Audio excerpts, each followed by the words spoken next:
Pemirsa, apa kabar hari ini? Semoga selalu sehat di masa pandemi ini dan selalu bersemangat untuk menjalani aktivitas. Bagi pemirsa yang harus tetap bekerja di luar rumah, jangan lupa menggunakan masker. Hari ini program Berita News Point hadir menjumpai Anda bersama saya, Amirah Dinda. Selama 30 menit ke depan, News Point akan menyajikan berita terbaru seputar Universitas Brawijaya dan Malang Raya. Jangan kemana-mana, keep on our channel News Point.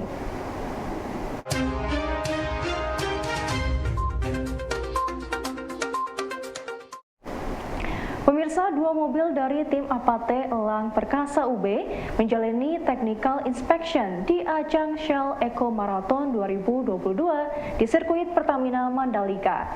Inspeksi meliputi dimensi kendaraan, bobot kendaraan, seat belt, emergency button, lampu hingga baterai serta kelengkapan driver sesuai dengan ketentuan dari Shell.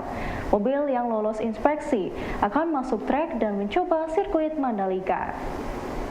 Kegiatannya ada technical inspection atau scrutineering, itu dimulai dari pukul 7.30 pagi 7.30 WIB sampai sore jam 17.00 WIB.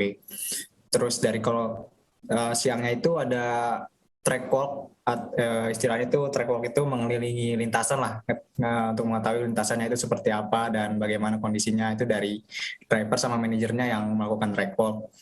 Itu jam 13.00 WITA ya.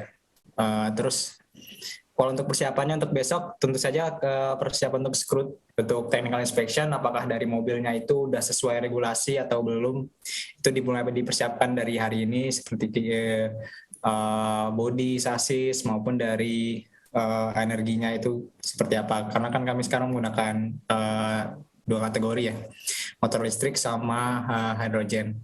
Jadi dipersiapkan untuk mobil-mobilnya apakah sudah sesuai regulasi atau belum. Sejumlah peserta mempersiapkan prototipe kendaraan hemat energi untuk mengikuti sesi latihan Shell Eco Marathon 2022 di Pertamina International Mandalika. Kompetisi ini diikuti oleh 48 tim dari 12 negara, diantaranya yakni India, Kazakhstan, Korea, Malaysia, Nepal, dan Indonesia.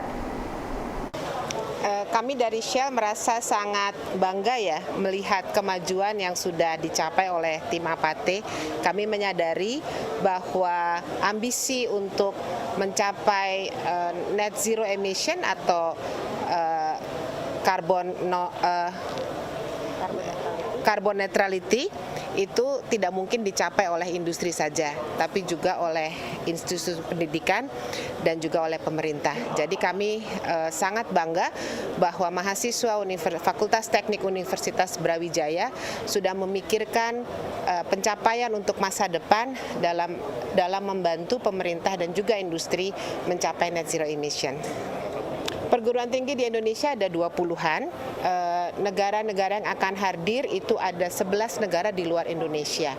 Dapat saya sebutkan negaranya tentu negara-negara ASEAN, Singapura, Filipina, kemudian Vietnam, tapi juga ada juga seperti negara Kazakhstan, Saudi Arabia, kemudian South Korea, itu juga merupakan tambahan, tapi ada 11 negara, 12 dengan Indonesia yang akan berpartisipasi.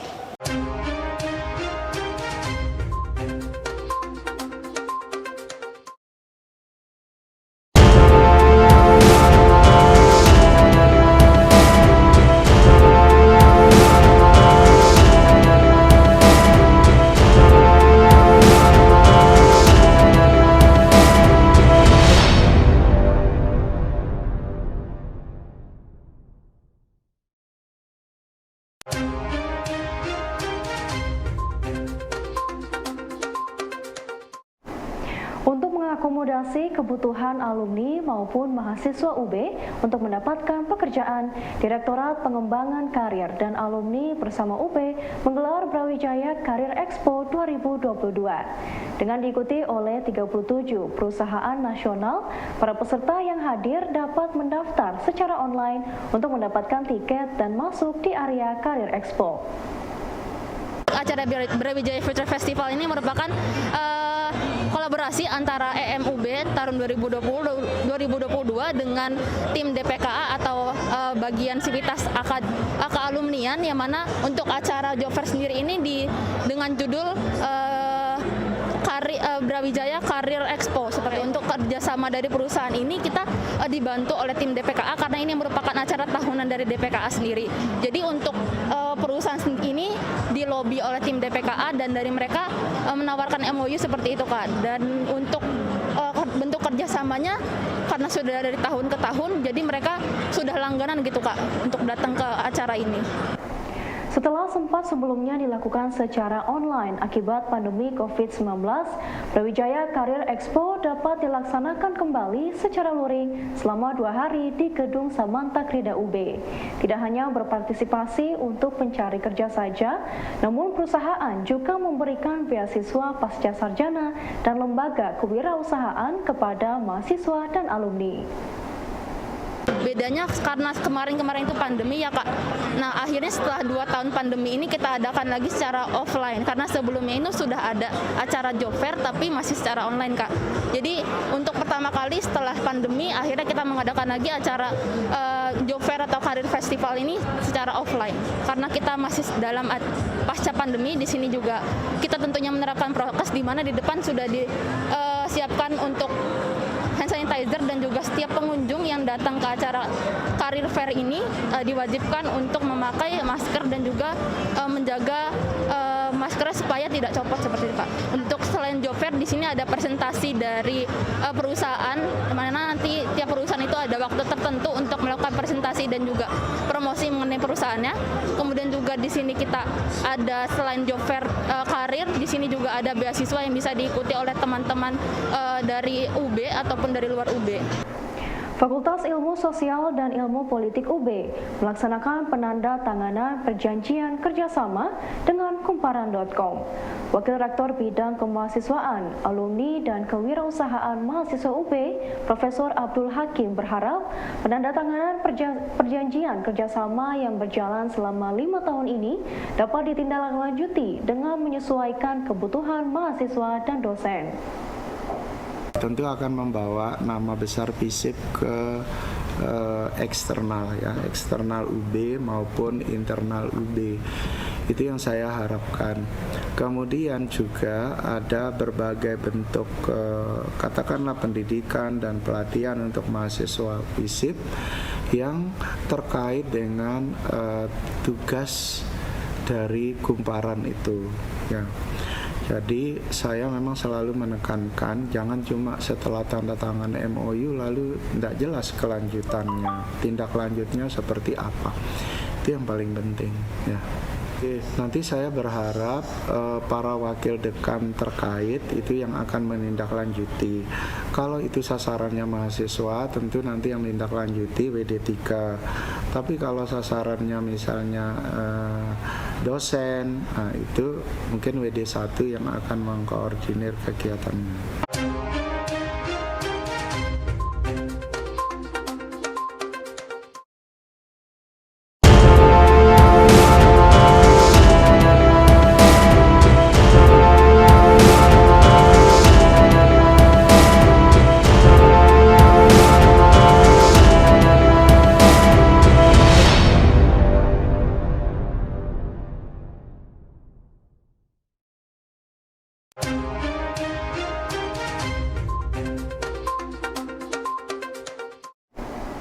Pemirsa, FISIP UB mengandeng Kumparan.com mengadakan workshop jurnalistik dengan tema multi-platform journalism. Para mahasiswa baru diberi ilmu dan wawasan terkait konten dan komunikasi. Menurut Project Manager Kumparan, Irca, kegiatan ini dilakukan agar para maba mendapat kesempatan langsung untuk dapat mengembangkan dan mengasah potensi diri dari para praktisi. Kami dari Kumparan main ke Malang, ke FISIP Brawijaya untuk yang pertama ada agenda untuk penandatanganan MOA antara Kumparan dan juga FISIP Universitas Brawijaya. Lalu nanti akan dilanjutkan dengan ada sesi Kumparan Day ya. Jadi nanti untuk mahasiswa angkatan 2022 nanti dari Kumparan akan menghadirkan bintang tamu yang akan membagikan membagikan tema-tema workshop tentang jurnalistik, khususnya adalah multi-platform journalism. Di sana nanti kami akan menghadirkan Vice President of Content Synchronization dari Kumparan yang akan menjadi pemateri utama. Lalu kami juga akan mensosialisasikan program-program Kumparan untuk para mahasiswa, berikut dengan support kegiatan terutama untuk mahasiswa baru angkatan 2022 berupa kompetisi supaya bisa lebih mengasah lagi soft skill-nya terutama di bidang konten dan juga komunikasi gitu. Harapannya adalah kerjasama ini nanti akan berjalan panjang, kurang lebih durasinya 5 tahun, dan selama 5 tahun ini kami dari Kumparan sangat terbuka pintunya apabila ada kerjasama dari Brawijaya. Kita juga untuk support kegiatan yang di UB juga sangat terbuka sekali. Apabila ada pentas seni atau ada konser atau ada webinar dan lain-lain, kami juga sangat terbuka dan tidak sabar untuk berkontribusi di UB gitu. Nah, kenapa memang seperti ini? Karena kami melihat seiring perkembangannya zaman, apalagi setelah kita pandemi selama 2,5 tahun kurang, anak-anak terutama usia Gen Z yang sekarang lagi di bangku kuliah ini kehilangan essential years dalam hidup mereka gitu ya. Jadinya harusnya mereka itu setelah tamat dari bangku sekolah itu bisa mengasah skill mereka seluas-luasnya, explore kemampuan mereka, tapi terhambat karena ada pandemi. Jadi terhambatlah komunikasinya, jarak dan waktu juga terpisahkan gitu. Jadi kami mau membimbing, menemani Gen Z ini, para generasi kita ini nanti di masa depan untuk bisa menata masa depan mereka supaya tidak terbayang-bayang segala jenis masalah dan hambatan selama pandemi kemarin. Kita mulai bangkit lagi, generation of change. Jadi kita mau kita mau mendukung mahasiswa supaya bisa berkontribusi untuk negara dalam bentuk apapun. Untuk meningkatkan pengetahuan, soft skill, pemahaman lintas budaya, serta pengetahuan global, Universiti Putra Malaysia mengajak mahasiswanya untuk mengikuti perkuliahan dan kegiatan kampus di FTPUB selama 2 minggu. Meski dengan waktu yang cukup singkat, dosen Universiti Putra Malaysia, Mahira Binti Jauhari, berharap pertukaran pelajar ini dapat dimanfaatkan para mahasiswa UPM untuk mendapatkan ilmu serta pengetahuan tentang bagaimana budaya dan kondisi pertanian yang ada di Malang. Program mobility ini adalah pertukaran pelajar dari Universiti Putra Malaysia ke Universiti Brawijaya selama 2 minggu bermula pada 23 September sehingga 6 Oktober. Okey, diharapkan untuk program ini diharapkan pelajar dapat menimba pengalaman dan juga belajar tentang culture di Indonesia serta dapat menimba pengalaman berkaitan ilmu pertanian, melihat situasi pertanian di Indonesia dan membawa kembali ke Malaysia untuk sebagai satu pengalaman dan ilmu. Okey. Dan juga pihak kami mengucapkan ribuan terima kasih kepada Universitas Brawijaya dan juga pihak komuniti kerana menerima pelajar ke sini untuk program mobility. InsyaAllah pada bulan November program mobility daripada Universitas Brawijaya ke UPM, Universiti Putra Malaysia, dan diharapkan agar kolaborasi ini dapat diteruskan di masa hadapan dan program mobility ini dapat memberi pengalaman kepada pelajar di Universitas Brawijaya dan juga Universiti Putra Malaysia. Sebagai produsen makanan dan minuman sehat yang sudah berkiprah cukup lama, Nutrifood secara resmi melaunching NutriHub di Jalan Ijen Malang. Dengan konsep coworking space, ke depan diharapkan warga Malang yang hadir dapat memanfaatkan tempat ini tidak hanya untuk bekerja saja, namun juga sebagai tempat berinteraksi dan bersosialisasi untuk mencari inspirasi baru. Ya, jadi hari ini kita menyelenggarakan launching NutriHub Malang yang merupakan ruang terbuka coworking space bagi komunitas-komunitas anak muda maupun organisasi yang berada di Malang. Ya, melalui acara ini kita ingin memperkenalkan NutriHub Malang ini sebagai satu tempat yang harapannya bisa menjadi wadah baru bagi anak muda Kota Malang untuk bisa berinteraksi sekaligus bersosialisasi juga untuk mencari inspirasi-inspirasi baru. melalui kegiatan launching yang diadakan pada siang hari ini, harapan kami adalah semakin banyak masyarakat anak muda Kota Malang yang mengetahui tentang Nutrihub Malang ini dan juga bisa memanfaatkan Nutrihub Malang ini sebagai ruang untuk berkolaborasi sesuai dengan tagline kami, yaitu Connect, Collaborate, and Innovate. Pemirsa, informasi tadi sekaligus menutup perjumpaan kita hari ini. Jangan lupa saksikan News Point setiap hari pukul 19.30 waktu Indonesia Barat hanya di WTV, Televisi Pendidikan Universitas Brawijaya. Saya Amirah Dinda dan seluruh kru yang bertugas pamit undur diri. Tetap patuhi protokol kesehatan, wajib menggunakan masker. Terima kasih dan selamat beraktivitas.